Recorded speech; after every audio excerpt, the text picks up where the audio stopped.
welcome to Build-A-Bear Workshop fourth quarter 2020 earnings call. At this time, all participants are in a listen-only mode. A question-and-answer session will follow the formal presentation. If anyone should require operator assistance during the conference, please press star 0 on your telephone keypad. As a reminder, this conference is being recorded. I would now like to turn the conference over to your host, Allison Malkin of ICR. Good morning. Thank you for joining us. With me today are Sharon Price John, CEO, and Voin Todorovic, CFO. For today's call, Sharon will begin with a discussion of our fourth quarter and fiscal year 2020 performance and highlight our priorities as we begin fiscal 2021. After, Voin will review the financials and our outlook in more detail. We will then open the call to take your questions. We ask that you limit your questions to one question and one follow-up. This way, we can get to everyone's questions during this 1-hour call. Feel free to re-queue if you have further questions. Members of the media who may be on our call today should contact us after this conference call with your questions. Please note, the call is being recorded and broadcast live via the internet. The earnings release is available on the investor relations portion of our corporate website. A replay of both our call and webcast will be available later today on the IR site. The COVID-19 pandemic continues to have a significant impact on our operations, cash flow, and financial position. The uncertain and dynamic nature of our current conditions and its ongoing impact could materially alter our outlook. I will remind everyone that forward-looking statements are inherently subject to risks and uncertainties. Actual results could differ materially from those currently anticipated due to a number of factors, including those set forth in the Risk Factors section in the company's annual report on Form 10-K. We undertake no obligation to revise any forward-looking statements. And now, I would like to turn the call over to Sharon. Thank you, Allison, and good morning, everyone. Thanks for joining us today as we share our results for our fourth quarter and fiscal year 2020. In reviewing the year, I think it's accurate to see it as a tale of two halves. In the first half of the year, we rapidly responded to the onset of a global pandemic that forced a governmental mandated closure of all of our corporately operated stores, as well as many third-party and franchise locations. We took immediate action to maintain the financial well-being of the company, including aggressive expense management and cash preservation, while pivoting to drive e-commerce demand, even as our headquarters shifted to full virtual mode. As we moved into the second half and stores reopened on a staggered basis as guidelines transitioned, our focus turned to accelerating key initiatives to drive digital transformation and evolve retail. I am proud of the resilience shown by this organization with a headquarters staff that continues to work virtually and its ability to rapidly adapt to lead the change that drove us to deliver a profitable second half, a stronger year-end cash position compared to the prior year-end, and no borrowings on our credit facility. Looking in more detail at our fourth quarter, we exceeded our previously issued guidance across a number of key metrics, even with the ongoing negative impact of COVID-19 on retail store operations. This included an 18% reduction in store operating days, driven largely by the forced reclosure of all stores in Europe for most of the quarter, as well as restrictions on operating hours and the number of consumers in stores, which is achievable sales on key days during the holiday season. Even as the brick-and-mortar retail situation remained in flux, we continue to drive triple-digit growth in e-commerce demand, accelerate our digital transformation, and stepped up the rollout of key initiatives to expand our consumer base and purchase frequency that we expect to have ongoing benefit and position our company to achieve our stated goal of profitable growth, assuming a more stable economic and retail environment. Finally, we also kept an eye on the future of the business by delivering on brand initiatives beyond the retail model. In the fourth quarter, we reported total revenue of $93.7 million, exceeding the guidance we provided in January, but still representing a decline compared to the prior year. Our brick-and-mortar stores, while negatively impacted, showed improvement in weekly trends to finish the year, and digital performance remained strong, with another triple-digit increase, giving us momentum in our business as the period ended. Gross profit margin also exceeded the previously guided range, with an increase in merchandise margin and benefit from rent reductions, leading to an almost flat gross margin rate in the quarter compared to the prior year. This is despite lower leverage on occupancy expense due to the reduction in total revenue, partially offset by the benefit of pandemic-driven government-assisted programs in the United Kingdom. GAAP pre-tax income increased by over 20% compared to the prior year to $9.2 million. While on the balance sheet, we finished the year with higher total cash of $34.8 million, up 30% versus the prior year. As I noted, we saw positive momentum as we finished 2020, yet we remain cautious as we begin fiscal 2021, given the ongoing uncertainty. Underlying both our pandemic response and future outlook is a strategy to leverage the power and emotional connection of the brand created by the one-to-one retail guest engagement and marketing model that can monetize in categories and channels beyond traditional retail. Our disciplined focus on the execution of this strategy has centered on 3 key platforms. As a reminder, they include 1, further digital transformation, including content and entertainment initiatives. 2, rapidly evolving our retail capabilities, which includes significantly expanding our e-commerce capacity. And 3, maintaining financial stability and managing the liquidity so we can both support our business and make strategic investments designed to drive future growth. Regarding the acceleration of our digital transformation, we sustained our trend of triple-digit growth in e-commerce demand in the fourth quarter, and we intend to build on this business with more effective use of technology and improved and enhanced fulfillment capabilities while leveraging our expanded digital platforms to inform and drive marketing and content efforts. In the fourth quarter, we continued to see robust demand for key licensed products, including those inspired by the child from the hit Star Wars series, The Mandalorian, and an expanded Harry Potter collection, plus new Pokemon characters. We entered a new space with the launch of a product line created in collaboration with TikTok influencers, We Wear Cute. And we also saw robust demand for our proprietary Merry Mission holiday collection, as well as gifting products, which carried over into the new year with a strong Valentine's performance. Separately, we advanced our overall digital capabilities across the enterprise, including our CRM program. With the digital technology and capabilities from Salesforce that were added in 2020, combined with robust consumer data, we have created new multi-channel buyer journeys designed to efficiently acquire new customers and drive lifetime value of existing guests. We have refined and expanded our communication tools and expect to benefit from both having these platforms available for the entire year, as well as making further progress in our execution. We also saw innovative developments in our effort to evolve and accelerate consumer engagement in their preferred digital platform as we seek to leverage our 10 million plus opted-in consumer base across social channels and through direct communications. Throughout 2020, we hosted a number of online streaming events, adding new ways for consumers to interact with our brand, as well as capabilities to transact with new in-app purchase options, which proved successful, and we are planning to expand that in the new year. In addition, we continued to use digital media, content, and entertainment as marketing and brand-building tools to engage consumers and drive sales. Build-A-Bear Radio on the iHeart platform has grown steadily and most recently surpassed 500,000 monthly listeners, while our first live-action film, Delivered by Christmas, was seen by millions of viewers on the Hallmark Movies and Mystery Channel. As Build-A-Bear Entertainment continues to develop, we are pleased to be wrapping production on our first live-action film through our agreement with Sony Pictures Worldwide Acquisition.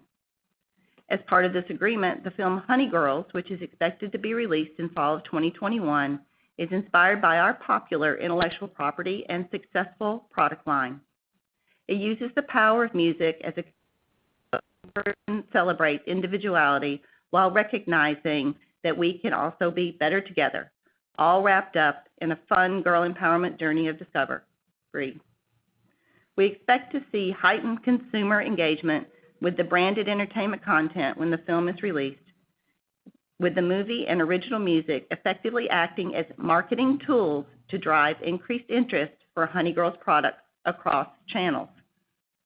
Our second initiative is to rapidly evolve our retail capabilities as we extend ways to connect with and meet the changing needs of consumers by driving omni-channel engagement and expanding delivery options. In 2020, we made strong progress in the second half with over 100% growth in online demand for both new guest acquisitions and incremental purchases from a previously lapsed account.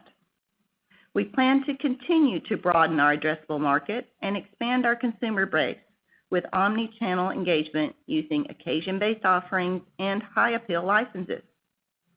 As such, I'm pleased to announce plans to initially launch products exclusively online later this quarter based on the highly popular Nintendo Switch game, Animal Crossing: New Horizons.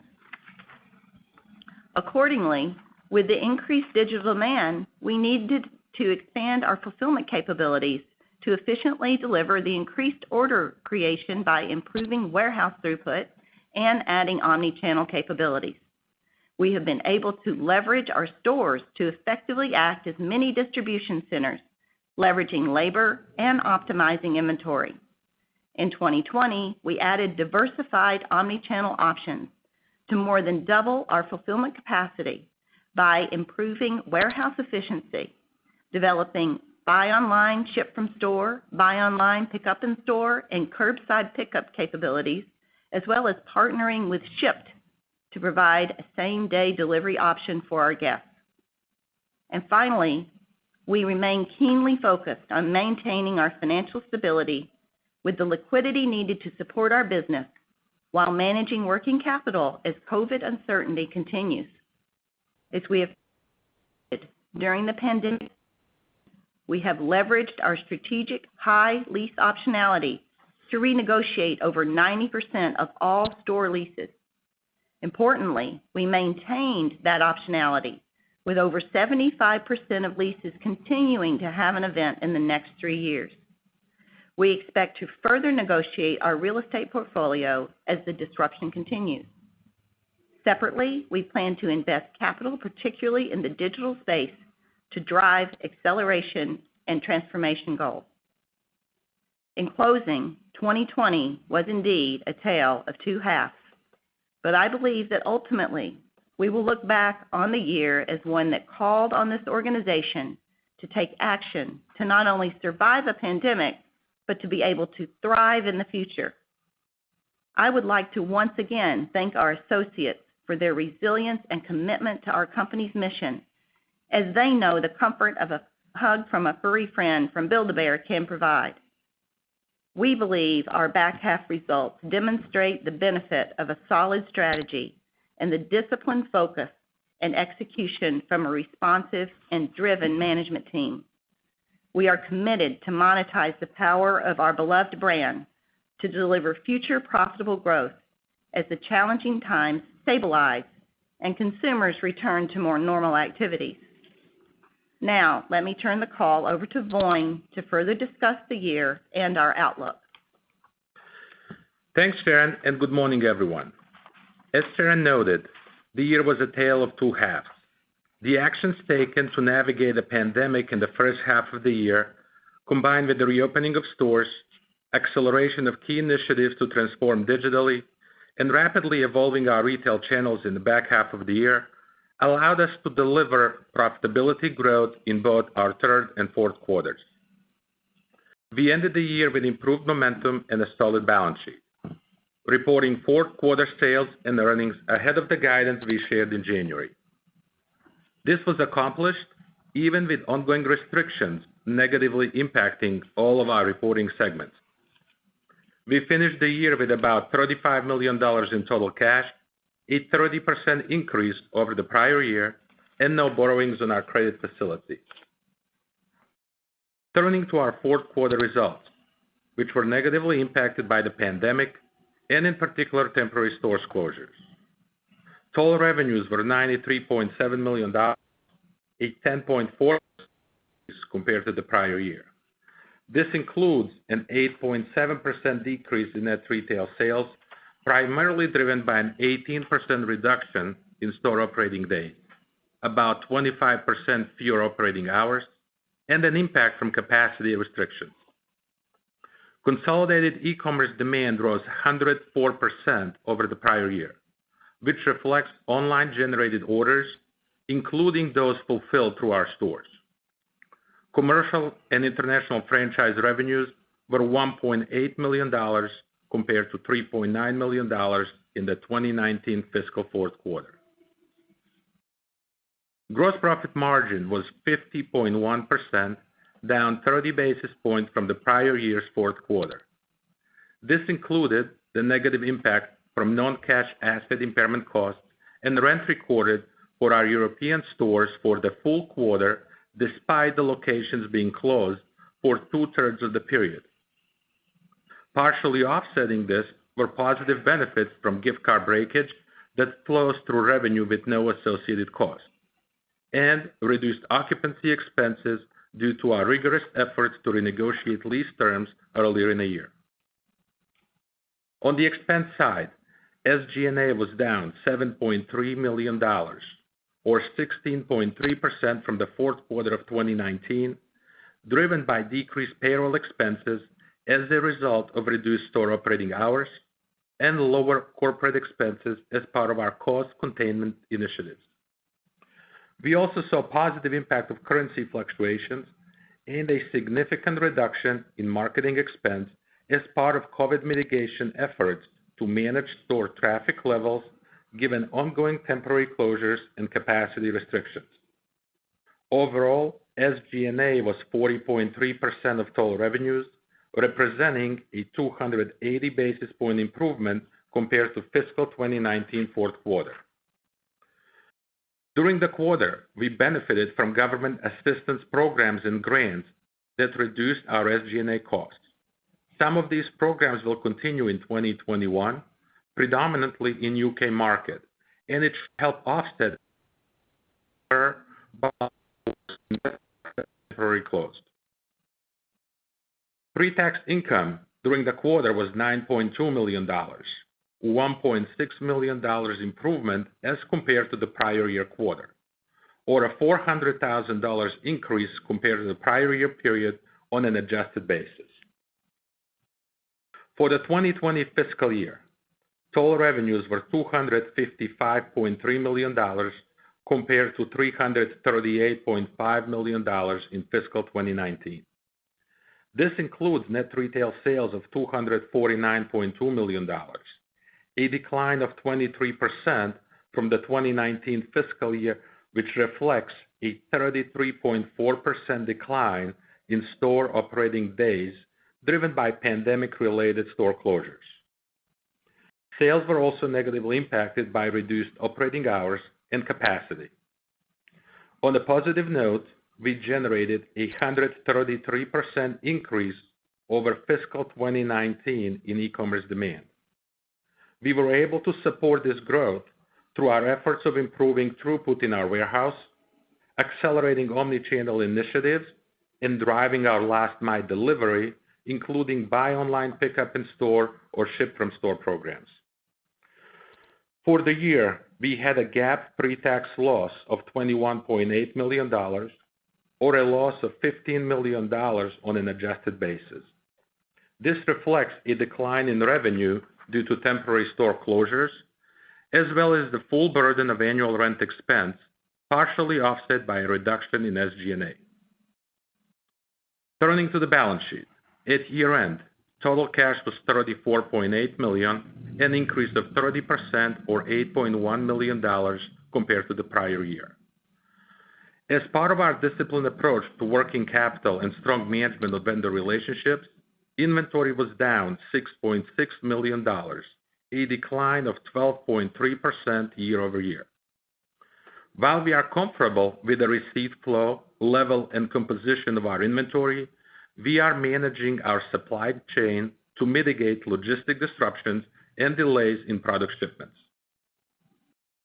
Capital expenditures for the 2020 fiscal year were $5 million compared to $12.4 million in 2019 fiscal year, reflecting our tight working capital management and reduction in planned capital expenditures with the backdrop of the pandemic. For fiscal 2021, we currently expect capital expenditures to approximate $5 to $10 million, and for depreciation and amortization to be in the range of $13 to $14 million. Regarding our outlook, for fiscal 2021, we currently expect EBITDA to be higher than the EBITDA we generated in 2019 of $15.3 million. In addition, we expect to achieve EBITDA in the range of $20 to $30 million by fiscal 2023. This outlook assumes the reopening of our European locations by the end of the first quarter and no additional significant closures due to government mandates in fiscal 2021. Please keep in mind that while we expect to see annualized savings from expense reduction initiatives implemented in fiscal 2020, we will incur higher payroll and marketing expenses as we have reinstated salary levels at historical levels, brought back furloughed employees, and resumed marketing activity to support sales growth. Furthermore, our EBITDA outlook assumes a more stable economic and retail environment in fiscal 2020 and beyond. Also, due to our tax valuation position in both United States and the United Kingdom, we expect to pay minimal cash taxes in 2021. In closing, I would also like to take a moment to thank our team for their commitment to disciplined expense management while serving our guests under extraordinary circumstances throughout the year.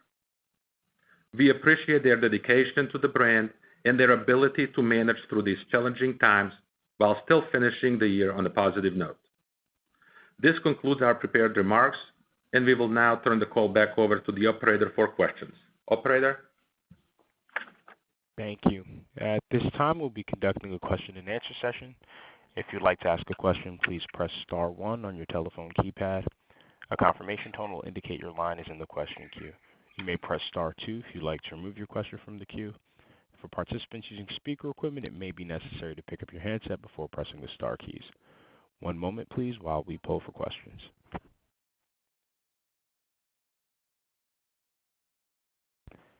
And our first question is from Eric Bader with SCC Research. Please proceed. Good morning. Congratulations on Q4. Good morning, Eric. Thank you. Could you fill us in a little bit on the international markets in the UK? Are you basically closed until April? How should we be thinking about that market and the chance for it to start to revive after what has been a very crazy and somewhat sloppy year in terms of lockdowns? Thank you, Eric. Hi. Right now, the governmental mandate is in place until the middle of April for closures for non-essential businesses, so to speak. And we, are preparing and expect to open as soon as we are allowed to. Our store associates, therefore, are still on furlough. But we do have a very robust e-commerce business in the UK that has picked up since those closures. You are right that it has been choppy. We were closed in November, we were open in December, and then we were closed down again in the beginning of January. And just recently it was announced that we would remain closed through the mid-April time period. But the good news of that is we have a sense of how consumers respond post being closed and opened. When we reopened in December, people did come back out. And they did want to come to Build-A-Bear and experience, our special retail-tainment. And so we're quite hopeful that they will want to do that again once we start to reopen and things start to stabilize. And just to add one more point, Eric, as you know, this may help. As we think about Q1 for UK, we expect to have 13 weeks of rent expense that's going to be impacted on our P&L with basically revenue only coming for the last couple of weeks of the quarter. So definitely that's going to be a big headwind for the organization. But some of the government assistance programs that our team in the UK has been applying for will help offset partially some of those losses. But still, we expect to be a challenging quarter in UK this time around. Okay. In the U.S., are you starting to see, and we saw pieces of this in our store visits, people starting to come back to the mall and wanting to shop with their kids? Are you starting to see that momentum coming through? Is that part of the reasons why January was stronger? And when you look out for the year, are you kind of seeing that right now? And yes, Eric, we are. And we are seeing that people are coming back out. They want to, do something, a little more normalized. They want to spend time with their children. They want to have, an experience together. But that does also beg the comments that both Voin and I alluded to in our prepared remarks that as people do start to come back out, we are under restrictions beyond those things of having a store closure. We're under restrictions of how many people can be in our store at any given time, for example. So we have to be very cognizant of that. And in fact, we're already seeing it, particularly during some higher traffic periods like the weekends, where we have limited throughput capacity at the store itself. So, we have to be conscious of that. We have to be cognizant of crowds and management of crowds, maintain the 6-foot rule, and things still do vary by state and jurisdiction, so we're very aware of that. But it does cause limitations even though the stores are open. Voin? I think you're covered. Great. And last question. You guys have done, last year basically was no movies. You've done a lot of nostalgic-driven products, and I think a lot of products driven by TikTok and other pieces. How do you see kind of the new world here where you have streaming services, which obviously was part of the child, but I'm assuming that there'll be other kind of characters in those streaming services that you can leverage. You have TikTok with We Wear Cute. How do you look at the opportunities, I guess, going forward? I guess as movies somewhat normalized, and these other different packets of potential furry friend character-driven customers or pieces can move forward here. Right. The entertainment model had been evolving already for quite some time, and it, clearly the pandemic, like with so many other things that touch our life, it just accelerated certain aspects of it, and things being available on, video on demand or anything like that, now it's even, more prevalent. And, many studios and films are launching first and only in that forum. But things are moving around. Minions was supposed to be out, for example. I think many of you know in 2020 that was delayed. I think the announcement is now that it will be 2022. We do have a Disney film that just recently launched, Raya and the Last Dragon. But the key pieces of entertainment for us right now are more related to, in big news, the Animal Crossing product that I mentioned, and the continuation, as we noted, I believe on the last call, we think there's a long tail on things like The Child from The Mandalorian, which expect to have a new season, and things like Harry Potter, which are just evergreen. So those types of products and those types of properties are also more stable for us. When you think about it, there's not this spiky demand, but that also leans into why we have been in this long process of creating our own intellectual property to have some control over when things are launched and how they're launched, such as Honey Girls, of course, is a property that's been in our line for quite some time, one of our best-selling assortments. And, we will be launching the film in conjunction with Sony and Worldwide Acquisitions. And we expect that will be, one of our biggest entertainment properties, if you will, of the year in the fall. So and then that's more in our control. And we our objective obviously is to sell more Honey Girls associated with that film. So it is a changing environment, and we will expect to use all of the ways that people engage with content, whether it's TikTok to feature film. So, and we have a lot of opportunities in the pipeline. So, but that's a great question. Great. Thank you, and good luck for the rest of the year. Thank you. And our next question is from David Cannon with Cannon Wealth Management. Good morning. Congratulations. Great job. Good morning. Thank you. Thanks. So two questions. The first one is on your e-com 2.0 strategy alluded to in the ICR deck. You talk about launching a 3D experience, although there aren't a lot of details on it. Could you give us an update on how that's tracking and the cadence of how it's going to be rolled out? If you can give us a timeline. And then also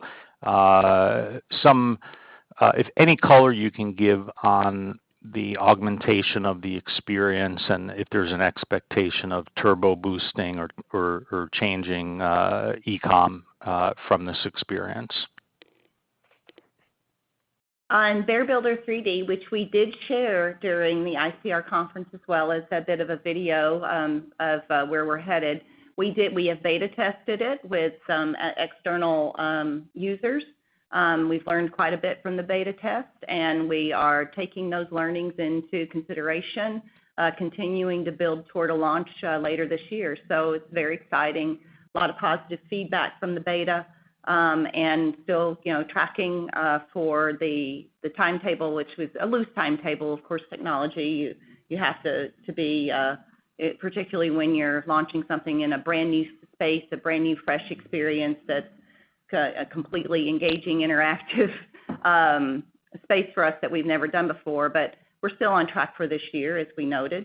I'm not quite sure I know what the turbo boosting is. So, but if you're referring to our accelerated digital transformation as it reflects our efforts to drive e-com, indeed, we are continuing to build on our combination of driving demand through the relationship primarily with all the support systems and all the capabilities and all the clouds that we have access to with Salesforce, and building out all of the new CRM capabilities as well as guest journeys to drive that extended consumer lifetime value, as well as attracting and retaining new guests.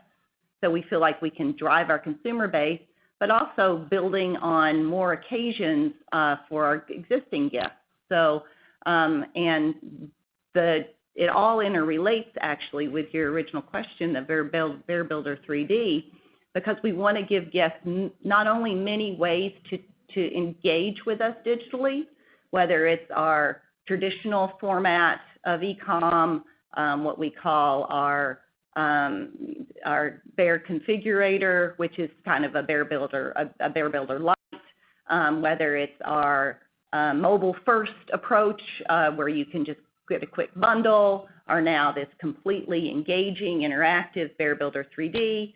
And then on the other side of the equation, we want to give them many ways to receive the product, whether it's shipped directly to their home, they come into our store and pick it up, or they can get it delivered same day through our Shipt relationship. So it's a consumer-first strategy, and that hopefully engages with a broader consumer base, but from the first engagement to the last engagement, and that's our plan. Okay. Appreciate that.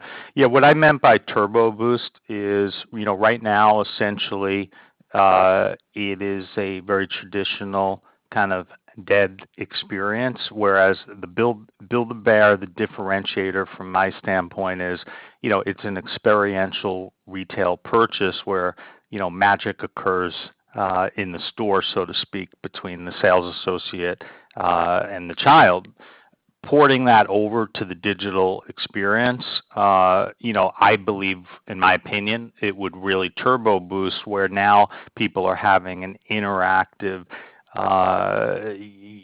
almost like a real life experience in the digital interface, as opposed to right now, for lack of a better word, it's sort of a dead, lifeless experience. So that's really what I was referring to. And of course, making it more effective by using some of the tools that you have with Salesforce and marketing and so forth. So that's what I meant. The other question is in regards to what I call a remote retail or live streaming experience, which sort of fits between, there's the traditional, brick and mortar, in-person physical experience. We all know about the digital one. This is somewhere in between. I see that during the year you did that. Could you comment on it? Was it successful? And then how that's going to be incorporated into your standard operating procedures for this year. Did it yield results? And, what does the roadmap look like going forward? Yes. We, as I noted in the comments, we hosted a number of online streaming events and added new ways for our consumers to interact with our brand, as well as, new capabilities to transact with the new in-app purchase options. So we are continuing to work toward expanding those opportunities. We're using new launches to make those breakthrough to the consumer. They proved successful, as I noted in the comments, and we are expanding it into this year. We are actually launching a new forum, if you will, that we're calling the Premier Stuffing Events that are associated with these, where we have brand new products. We just did it with Peeps, which was one of our leading Easter products to date, where we had a stuffing event, live streaming stuffing event for people to watch and participate in. So I think that it's both a good marketing tool as well as a sales tool as we start to master that part of the equation on the in-app purchase. We have a long way to go on that to make that incredibly, as effective as I think it can be. But the marketing side is definitely clicking people over to our e-commerce site, which, as you know, has been triple-digit increase this year.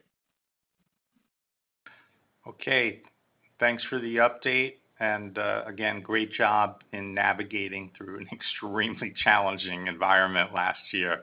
You guys really did an incredible job. And please pass that commentary on to your team. Thank you so much, David. Thank you. You're welcome. As a reminder, if you'd like to ask a question, please press star 1 on your telephone keypad. A confirmation tone will indicate your line is in the question queue. You may press star 2 if you'd like to remove your question from the queue. And for participants using speaker equipment, it may be necessary to pick up your handset before pressing the star keys.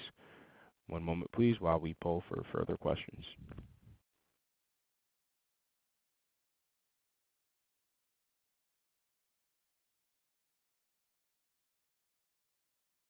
And ladies and gentlemen, we've reached the end of the question and answer session. I would now like to turn the call back over to Sharon John for closing remarks. Thank you, and thanks for joining us today. We hope everyone stays safe and well, and we look forward to actually seeing some of you tomorrow on Zoom during our meetings at the D.A. Davidson Conference. Additionally, we look forward to seeing you in our first quarter results. This concludes today's conference. You may disconnect your lines at this time. Thank you for your participation and have a great morning, everyone.